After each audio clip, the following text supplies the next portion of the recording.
Do they need a note of some kind from the doctor? Sometimes they do need a prescription, which the doctor always gives them, and it has to be written up a certain way. The insurance companies like it written up either as durable medical equipment. Really? Yes. This is considered durable medical equipment? Yeah. Yeah, or it could be written up as a cranial prosthesis. Wow, that's fascinating. I didn't know any of that. That's interesting.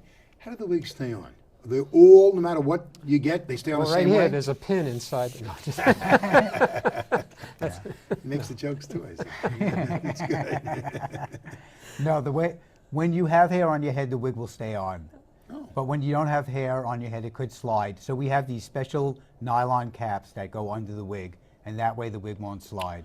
Oh. And there's also a little adjustment inside, so you can make it a little tighter or looser. So it's, what is it, like a stocking that's made into like a stocking cap, like a nylon wanna show stocking? one? Do you have No. one here? Good. No, I don't. Oh. No, it's a nylon. It's made out of the same material as a nylon stocking, Right. actually. And then it's got a little elastic band around it or something? Well, it in itself is stretchy, the whole thing, just like a nylon stocking. So it just fits right to the head. So just put it on your head, Right. and now it gives it a little bit of friction, a little support. Is that Correct. it?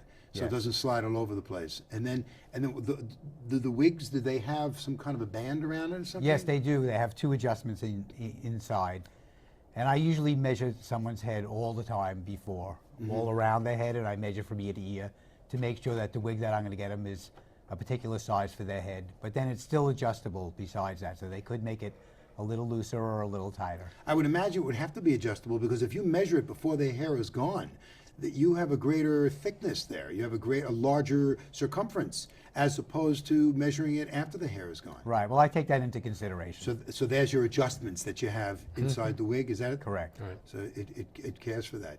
I think this is a terrific service. I think it's great. You know, I think I used to date her a long time ago, and I wondered what happened to her, and now I see. I think She's she with lost me her now. head. She's with you, huh? You didn't want her. She's a big stiff. She's a big step.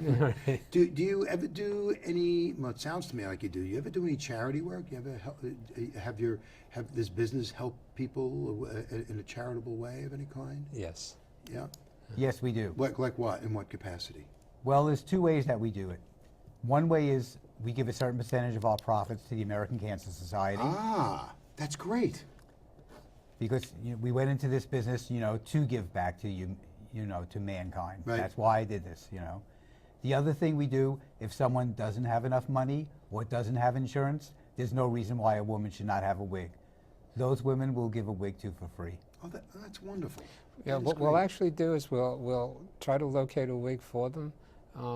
And our clients, when we give them wigs, and we'll ask them if you're through with it at the end of 3 to 4 months, if you want to give it back to us, we'll donate it to somebody for That's you. great. Like people do with cell phones. Right, exactly. And, And we'll gladly give them the name of the person, obviously with that person's permission, Right. to the person who donated the wig. We'll give them their name. This way they can check if they wanted to. This is great stuff I'm hearing. This is really wonderful. In your experience, what have you found for an individual who undergoes chemotherapy and now the hair is gone, or maybe they just have some wisps of it left over? And number one, does the hair grow back? And number two, how long? Yes, it does grow back, and it usually takes about 2 to 4 months after they stop their treatment. Oh, no kidding. That's not so terrible. No. Meaning, you're not looking at Well, years. it's not terrible if you have a wig on. Right. Well, you can say the Yul Brynner or something like that. I remember a movie at Star Trek. There was a lady who was. That's right. Remember, she was Sure, bald. she had pointy She was ears. beautiful. Yeah, She was yeah. a Vulcan. Vulcan. That's right. She was a Vulcan. Absolutely. Everybody knows. It's common knowledge that Vulcan ladies are bald. No, I'm not kidding you. I think this is terrific. What areas? You mentioned Huntington. What areas do you help people in? Is it just Long Island, or do you use the city, or what? What do you service? No, we service the whole New York City metropolitan area, Long Island, Connecticut, and New Jersey, actually, right now. It's the tri-state area. Yes. So what do? You go to all those people in that area? Wow, that's a big deal. Yes, I do go to all their homes. Yeah. Right. That's a very big deal. If this thing gets bigger and bigger, you're going to have to start hiring people.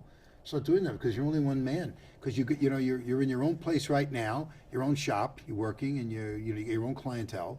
for regular hairstyling work, you know, people who are not undergoing chemo, and then you've got all these other people who need your services, you know, you'll have to buy a wig for you. But Well, you know we what? had one on yesterday. It was very good. It looked like Stephen back in the 1970s. I look like Let me Goth, tell you. that Goth, you know, in the Michael Myers movie. Well, it's better than being Mini-Me, you know Right. what I mean, with a little thing like that with the hair you had. But pretty soon, I don't know, maybe I'll call you for one. But actually, all these years, I've been in the business 40 years, and I've trained hundreds of people to cut hair. And over those years, I've networked with a lot of people, and I've chosen certain names. These people don't even know it yet, but people I felt that were compassionate and sensitive people that I put in my file for the time when I will need other people to go out. Oh, that's good. Yeah, I That's kind of good. think that's our mantra. You know, it's if you're not going to be compassionate about this and You you're don't not going belong to in it. care about, you really don't belong with Right. us. Right, You know, go find someplace else. right. Because right. No, that's just not what we're It's an about. excellent point. There's something we didn't discuss. That's men. Everything we have here is women, and the unwritten thing here is, we got about 2 minutes left. Tell me, you ever treat any men? Or if guys just say, I'm going bald, and they walk into the street? No, we have treated men, actually. I have a fellow that I work with, and he's a men's hairstylist for, Right. you know, like 30 or 40 years also, like I am. Right. Very nice fellow. And I give him all the men's business because I feel he's more professional at it So than I am. what do you do for men? I mean, not necessarily you, but what does one do for men? Is it just being bald, or they get wigs? No, they'll get a wig also. Yeah. Yes. And They it's- take a little bit more time. It's actually a more involved process. than women. Yeah. Why? Well, because basically Is it the shape of the head? it's the shape of the head, it's the shape of the hairline, the way it starts to grow, and most of them who are losing their hair at that point in time, I mean, at that age, you know, want that same look. So it does. Oh. It's more effort. And not that there's anything wrong with putting the effort into it, but it takes time. It to just get- takes more to get the job done right. Exactly. To really, if a guy's, you know, 65, you don't make him look 32. As opposed to wearing just mop. a mop. Right. Exactly. Unbelievable. You got about 30 seconds. Okay, well, I think the difference between a man and a women's wig is a man, if his hair's thin, he wants a thin wig, where a woman would rather have more beautiful hair. But women can get away with it. If a woman, That's right. she can do whatever she wants. A guy does it, people look at him like he's nuts. Yeah, what'd you do? Well, I wanted thicker hair. It's Thursday, you know. Right. But you know, men can't get away with those things easily because most men don't have the capacity to say, "What's it to you? I wanted a full head of hair today. Tomorrow I'm gonna have a crew cut." You know, we don't do that. It's unfortunate, but we don't do that. Listen, we're just about out of time. Any parting comments to give people at home a sense of a hope and that there is compassion out there and stuff? You got 20 seconds. We'll both eat what? Well, one of the things about, you know, our company is I make sure that everyone's 100% happy. There's no way that I ever leave a person's house and they're not happy. If they're not happy with the piece that I get them, the Right. hair piece, I will get them another one until they get a smile on their Put face. a smile on it. That's what you know, said earlier. That's Jason. basically it. If it's a compassionate company you're looking for, we're the guys.